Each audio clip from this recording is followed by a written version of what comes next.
Now we will study some properties, some functions, formulae. First of all, I'll tell you about marginal propensity to consume, better known as MPC.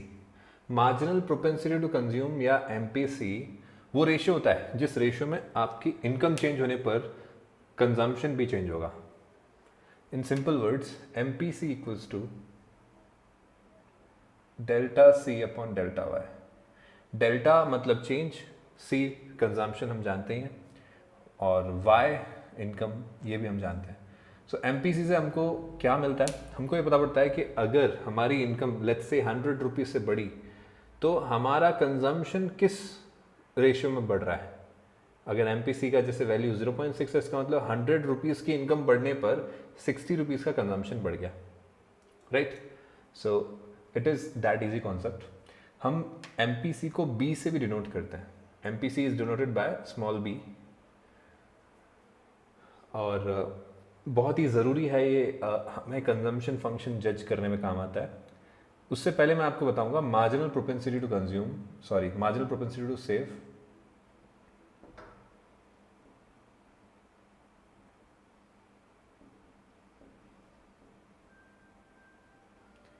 MPS बोलते हैं इसको.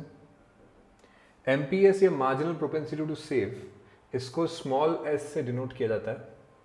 ये भी वैसा ही जैसे marginal propensity to consume है, बस यहाँ पे सेविंग है कंजम्पशन की जगह. So formula will be delta S. हाँ, चेंज इन सेविंग हम इसमें लेंगे instead of change in consumption, और डेल्टा Y तो वैसा का वैसा ही है. मतलब अब हम ये बात भी जानते हैं अच्छे से कि हमारा जो भी इनकम है that is spent on either consumption या हम उसको सेव कर लेते हैं.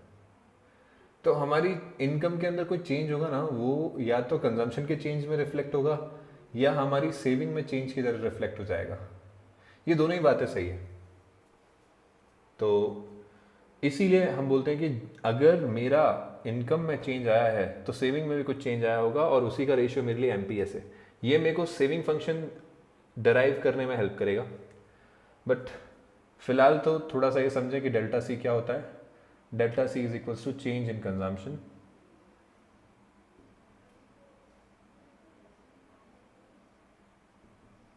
Delta S change in saving and delta Y is change in income.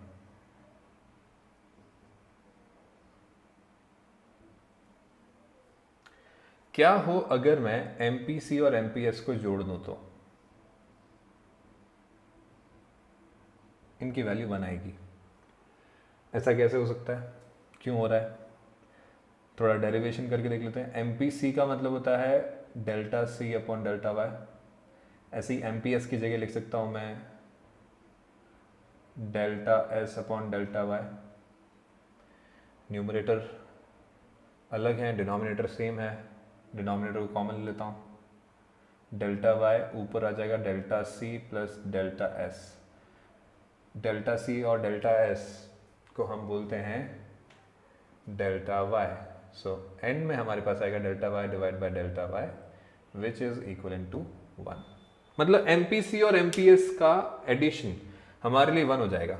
बात भी सही है, या तो आपकी कंजम्पशन में खर्च हो जाती है इनकम, या आप उसको सेव कर लेते हो. तो जो चेंज है, चेंज का जो रेशियो है, उनका एडिशन, कंजम्पशन वाला चेंज और सेविंग के चेंज के जो रेशियोज हैं उनका एडिशन 1 ही आएगा. So very well. एक बात और नोट करिएगा, मार्जिनल प्रोपेंसिटी टू कंज्यूम कभी भी नेगेटिव नहीं होगा. क्यों? क्योंकि हम चेंज इन कंजम्पशन देख रहे हैं with respect to change in income. तो इनकम बढ़े और कंजम्पशन कम हो जाए ऐसा तो नहीं होने वाला. There is a positive relationship. In fact there is a positive relationship in saving also. Income बढ़े तो आपकी सेविंग बढ़ेगी, कम तो नहीं होगी. So we say that MPC की या MPS की किसी की भी वैल्यू 0 से कम नहीं हो सकती. अच्छा, दोनों का सम जब 1 है और दोनों पॉजिटिव हैं तो दोनों की वैल्यू में से किसी की भी 1 से ज़्यादा भी नहीं हो सकती. मतलब MPC भी 0 से 1 के बीच में और MPS भी 0 से 1 के बीच में आता है. मैं यहाँ पे और लिख देता हूँ कि MPC निकालने का एक फॉर्मूला हो गया 1 माइनस MPS, हो जाएगा ना? देखिए ज़रा, MPC और MPS 1 है तो MPC कैसे निकल जाएगा? MPS को मैं यहाँ रख दूँ और एक नेगेटिव साइन लग जाएगा। Yes, MPC equals delta C upon delta Y या 1 माइनस MPS।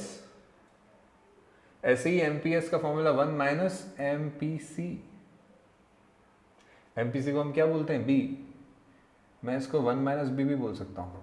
मतलब मैं मार्जिनल प्रोपेंसिटी टू सेव को डिनोट करूँ तो स्मॉल s से भी कर सकता हूँ या 1 माइनस B से भी डिनोट कर सकता हूँ। It's my choice. इनफैक्ट आपको कई बुक्स में 1 माइनस B दिखेगा, कई जगह पे आपको स्मॉल s की तरह से भी ये दिखेगा। दोनों एक ही बात है। आगे बढ़ जाते हैं। अगर हमें मार्जिनल प्रोपेंसिटी टू कंज्यूम और मार्जिनल प्रोपेंसिटी टू सेव पता पड़ गया तो हम अब डिराइव करते हैं हमारे कंजम्पशन फंक्शन को और सेविंग फंक्शन को। कंजम्पशन फंक्शन होता क्या है? Consumption function is the functional relationship between consumption and income. ये हमें हेल्प करता है किसी भी लेवल पर कंजम्पशन को डिराइव करने के लिए। आपको अगर इनकम दे रखी है, आपको मिनिमम लेवल ऑफ कंजम्पशन दे रखा है जिसको हम ऑटोनॉमस कंजम्पशन दे रखे हैं बोलते हैं, और अगर आपको मार्जिनल प्रोपेंसिटी टू कंज्यूम पता है तो आप किसी भी लेवल पर ये तीन चीज़ें पता होने पर आप अपना कंजम्पशन का वैल्यू निकाल सकते हो। सो देखें ज़रा इसको। कंजम्पशन फंक्शन बोलता है कि हमारा कंजम्पशन होगा एक तो ऑटोनॉमस कंजम्पशन, उसके साथ आप ऐड कर दीजिए मार्जिनल प्रोपेंसिटी टू कंज्यूम और y के मल्टीप्लिकेशन को। इस एरिया में थोड़ा फोकस करिएगा कि by से या मार्जिनल प्रोपेंसिटी टू कंज्यूम और y के मल्टीप्लिकेशन से हमें क्या मिल रहा है। हमें पता पड़ रहा है कि भाई जो एक सर्टेन लेवल ऑफ इनकम है उसमें से कितना हम कंजम्पशन पे खर्च कर देंगे। तो सर्टेन लेवल ऑफ इनकम को कंजम्पशन के MPC से मल्टीप्लाई करने पर हमारे पास इंक्रीज्ड कंजम्पशन आ जाएगा ड्यू टू इंक्रीज्ड इनकम। उसको आप फिक्स कंजम्पशन में ऐड करिए, आपके पास टोटल कंजम्पशन की वैल्यू आ जाएगी। मतलब कंजम्पशन मतलब कुछ फिक्स पोर्शन और कुछ वो पोर्शन जो इनकम की वजह से इंक्रीज हुआ है। तो ये पोर्शन वो है जो इनकम की वजह से इंक्रीज हुआ है और ये वो पोर्शन हुआ जो फिक्स पोर्शन है, ऑटोनॉमस कंजम्पशन जिसको हम बोलते हैं। इस तरह से हमारा कंजम्पशन फंक्शन डिराइव हो जाता है। सिमिलर है हमारा सेविंग फंक्शन।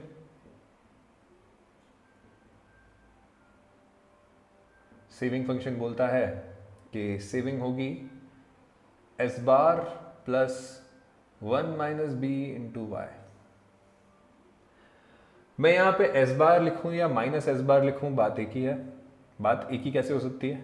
कुल मिलाकर के यहां जो भी वैल्यू आएगी उससे नेगेटिव होना है, क्योंकि हम जानते हैं इनिशियल लेवल पर जब इनकम नहीं होती तो सेविंग नेगेटिव होती है।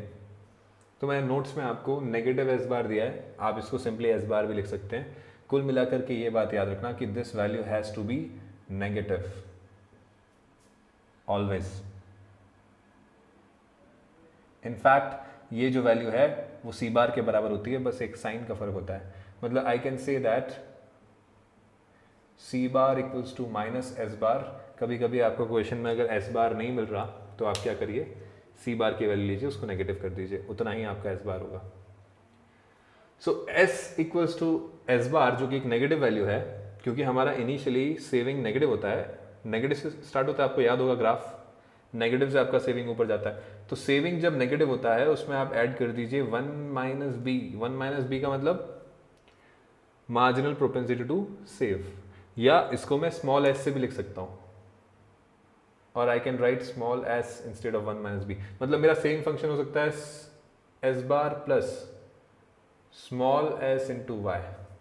ये भी मेरा सेविंग फंक्शन है, ये भी मेरा सेविंग फंक्शन है। जो भी तरीका आपको पसंद हो उससे आप लिखिए। 1 माइनस बी मतलब मार्जिनल प्रोपेंसिटी टू सेव। ये वो रेशियो है जिस रेशियो में आपकी इनकम बढ़ने पर आप अपनी सेविंग को भी बढ़ा देते हैं। वाई मतलब इनकम। इन दोनों से आप किसी भी लेवल पर कंजम्पशन या सेविंग को जज कर सकते हो। हम एक न्यूमेरिकल सेशन रखेंगे अलग से जिसमें हम इसके ऊपर और एक एवरेज प्रोपेंसिटी टू कंज्यूम और एवरेज प्रोपेंसिटी टू सेव होते हैं, उनके ऊपर हम क्वेश्चंस करेंगे। So let's connect this with your study material. देखते हैं जरा consumption function and propensity to consume at any level हमारा कंजम्पशन होगा C bar plus B Y. मैं समझा चुका हूँ। यहाँ पे सी बार है हमारा minimum level of consumption even and income is 0, जिससे हम बोलते हैं autonomous consumption B.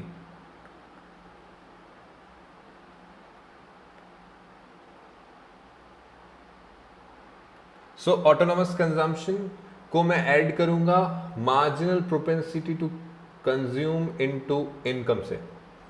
Marginal propensity to consume और इनकम के मल्टीप्लिकेशन से क्या आएगा, हमें पता पड़ जाएगा कि हमारा कंजम्पशन कितना चेंज हुआ है।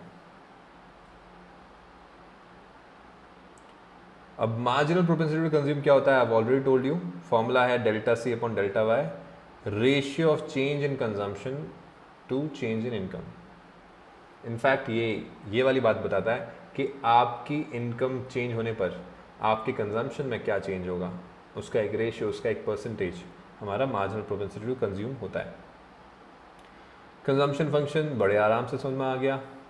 यहाँ पे एक और रेशियो है जो मैंने आपको लिखाया नहीं, लेकिन बड़ा इजी है, average propensity to consume, APC। जहाँ पे MPC था delta C upon delta Y, वहीं पे APC है डेल्टा को हम हटा देंगे, C अपॉन डेल्टा हटा देंगे। मैं ये डेल्टा इसलिए हटा रहा हूँ जिससे आपको याद रह जाए। इनफैक्ट इसका फॉर्मूला होता है C अपॉन वाई। APC का फॉर्मूला है C upon Y, nothing else.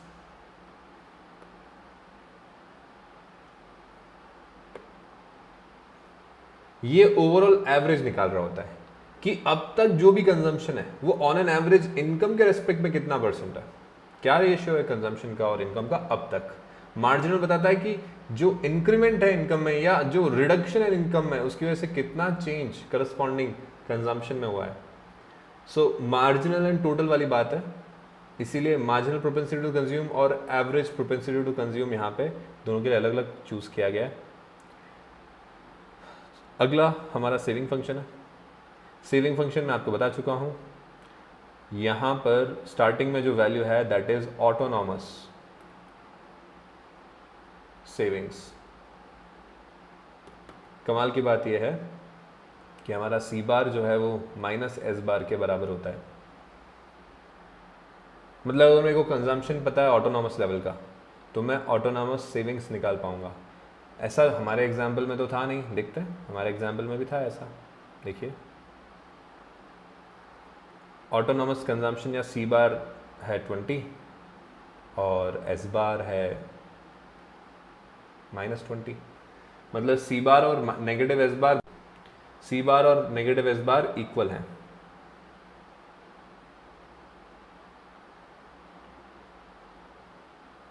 यहां पे आप कंफ्यूज मत होइएगा। कंफ्यूजन कहाँ हो जाता है, जो ये माइनस एस बार है इसकी जगह हम सिंपली एस बार भी लिख सकते हैं, लेकिन एस बार लिखो माइनस एस बार लिखो, वहाँ जो भी वैल्यू आएगी वो नेगेटिव होनी चाहिए। ये नेगेटिव से वैल्यू का नेगेटिव नेचर खत्म नहीं होगा, इसका इस नेगेटिव साइन का इंडिकेशन ही ये है कि यहाँ जो वैल्यू आने वाली है वो नेगेटिव है।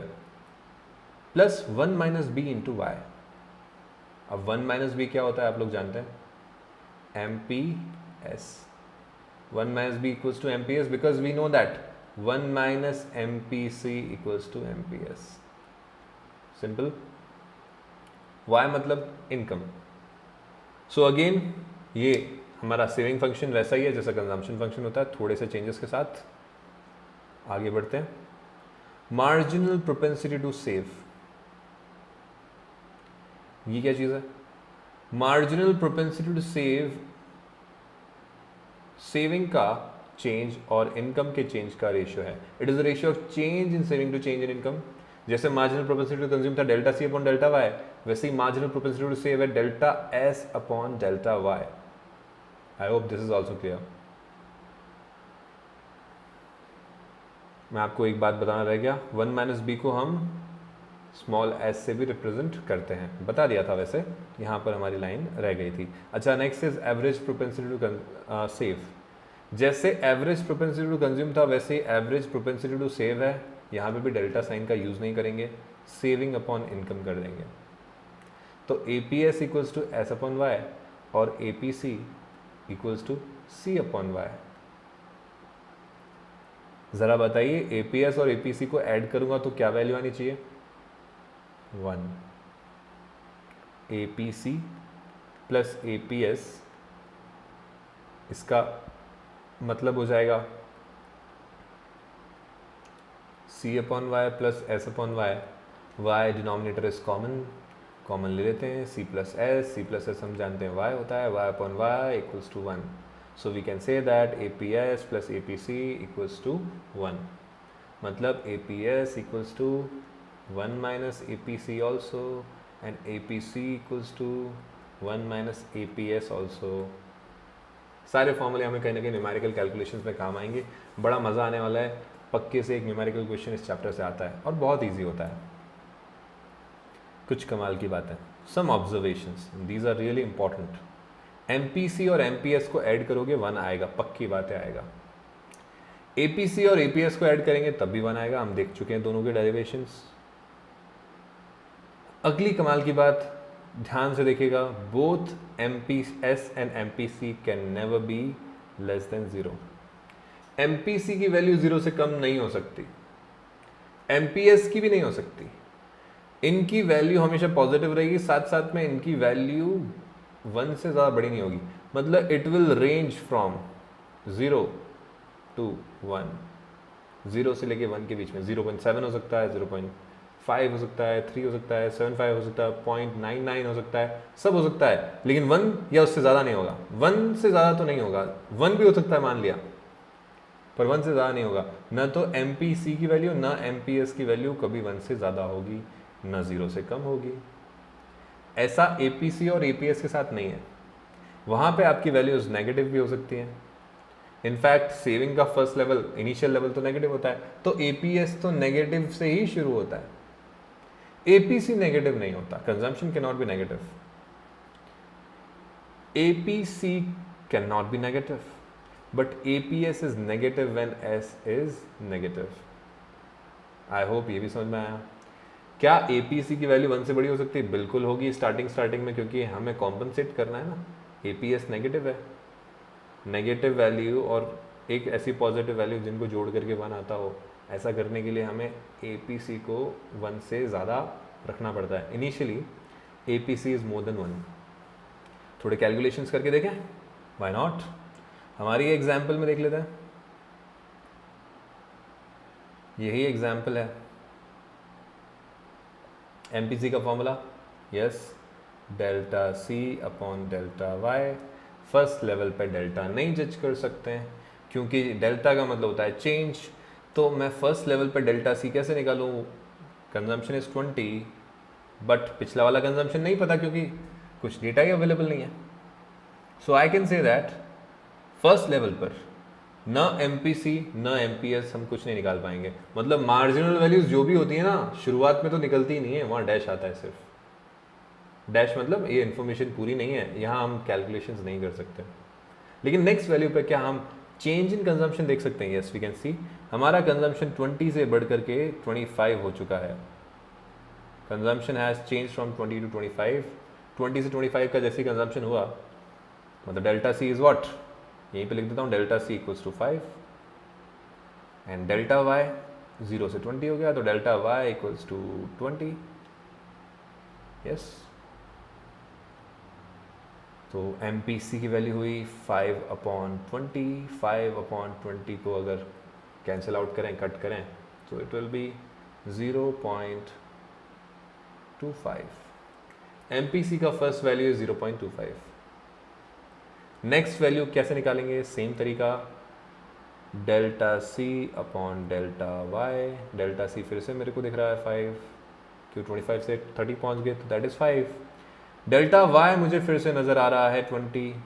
इनफैक्ट सारे फिगर्स सेम हैं भाई, तो टाइम वेस्ट नहीं करते हैं। हम समझ चुके हैं कि हर बार एम पी सी 5/20 है, 0.25 है, 0.25 एंड 0.25। ऐसा हमेशा नहीं होगा। जो भी न्यूमेरिकल क्वेश्चंस हैं उनमें जनरली आपको वैल्यूज़ अलग मिलती हैं, क्योंकि आपको एग्जामिनर चाहता है कि आप अलग अलग सिनेरियोज में कैलकुलेट कर पाएँ। नेक्स्ट, MPC कैसे निकालेंगे? Formula is delta S upon delta Y मेरे पास है, हर केस में 20 है। डेल्टा एस निकालने के लिए सेविंग्स को देखिए, फर्स्ट लेवल पे नहीं निकल पाएगा, हमने डैश पहले से लगा रखा है। फिर -20 से we have to move to -5, -20 से -5 आए, कितना चेंज हुआ सेविंग्स में? -20 से 0 आने में 20 का चेंज है, -5 तक रह जाने में 15 का चेंज है। सो MPS की जो पहली वैल्यू है वो है 15/20। सर 15 समझ में नहीं आया। चलिए लेट्स ड्रॉ अ लाइन, एक ऐसी लाइन जो आपको बचपन में ले जाएगी। आपने नंबर लाइन पढ़ी होगी, 0 यहाँ पर है, 1 यहाँ पर है, 2 यहाँ पर है, 3 यहाँ पर है, 4 यहाँ पर, ऐसी नेगेटिव वैल्यूज होती हैं, -1, -2, -3, ऐसी मान लीजिए एक वैल्यू है -20, यहाँ -4 और -5। -20 से आप -5 तक आए, कितना डिस्टेंस कवर किया? 15 का। पॉजिटिव या negative? Positive. When we are moving from left to right on a number line, then we are covering positive distance. So positive 15 का चेंज है -20 से -5 तक, वही हमने लिख दिया 15 का चेंज। अगली बार -5 से 10 तक, भाई -5 से 0 तक 5 का, और 0 से 10 तक 10 का, तो 5 और 10 15, फिर से 15, वैल्यू सेम आ रही है, हाँ 15/20। अगली बार 10 से 25, 15/20, 15/20। हमें करने की ज़रूरत नहीं पड़ती, हमें MPC दे रखा है। मैं 1 - MPC करता तो भी MPS मेरे को मिल जाता, मतलब 1 - 0.25 करूँगा तो भी मेरे MPS की वैल्यू आ जाएगी। MPS की वैल्यू कितनी आई? 1 में से 0.25 गया तो 0.75 बचा। This is the value of my MPS। तो मैं फॉर्मूले से निकालूँ, शॉर्टकट से निकालूँ, मेरी मर्जी, मैं इसकी वैल्यू 0.75 लिख देता हूँ। बताइए क्या MPC या MPS में किसी की भी वैल्यू 1 से ज़्यादा या 0 से छोटी आई? नहीं आई। It is between 0 and +1।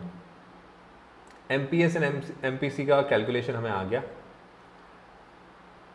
इसी डेटा में अगर मुझे APC निकालना होता तो मैं क्या करता? मान लीजिए APC निकालना है,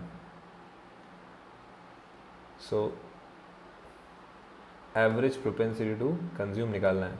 फॉर्मूला क्या होता है APC का? C/Y। इसे हम फर्स्ट लेवल से निकाल पाएंगे, क्योंकि फर्स्ट लेवल पे कंजम्पशन है, हमें चेंज इन कंजम्पशन नहीं निकालना। फर्स्ट लेवल पे कंजम्पशन कितना है? 20 का। At first level the consumption is 20 and income is 0, so first value will be 20/0, anything upon 0, infinity.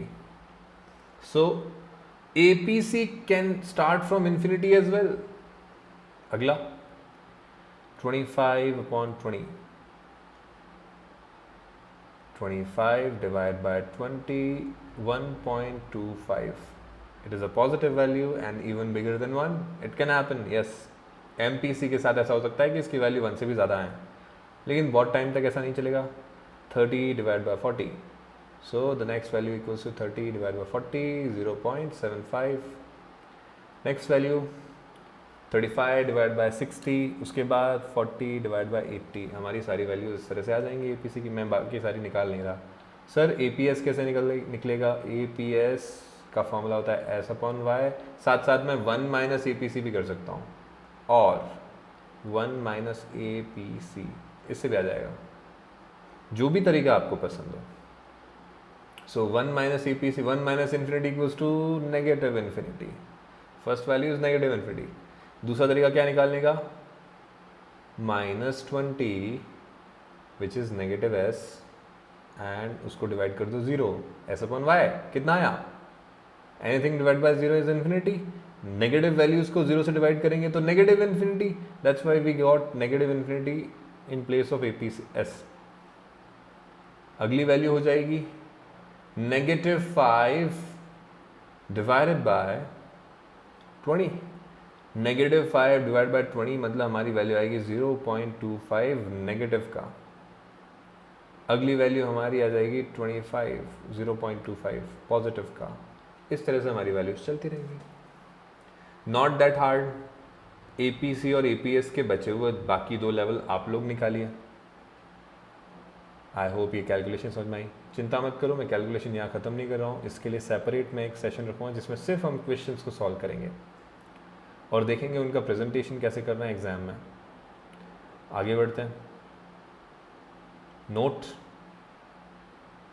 Consumption at zero level of income is known as autonomous, जिसको हम C बार से denote करते हैं। Very nice. Autonomous investment क्या होता है? Investment which is independent of the level of income और return. आई हमारे केस में हमने माना था, अजम्पशन लिया था कि इज ऑटोनॉमस। इंड्यूस्ड इन्वेस्टमेंट कौन सा होता है? ऐसा investment which is dependent on the level of output और रिटर्न। ऐसा इन्वेस्टमेंट जो आउटपुट के ऊपर डिपेंड करता है उसको हम इंड्यूस्ड इन्वेस्टमेंट बोलते हैं। मैंने आपको स्टार्टिंग में ही समझा दिया था लेक्चर के कि इन्वेस्टमेंट 2 तरह का हो सकता है, ऑटोनॉमस और इंड्यूस्ड।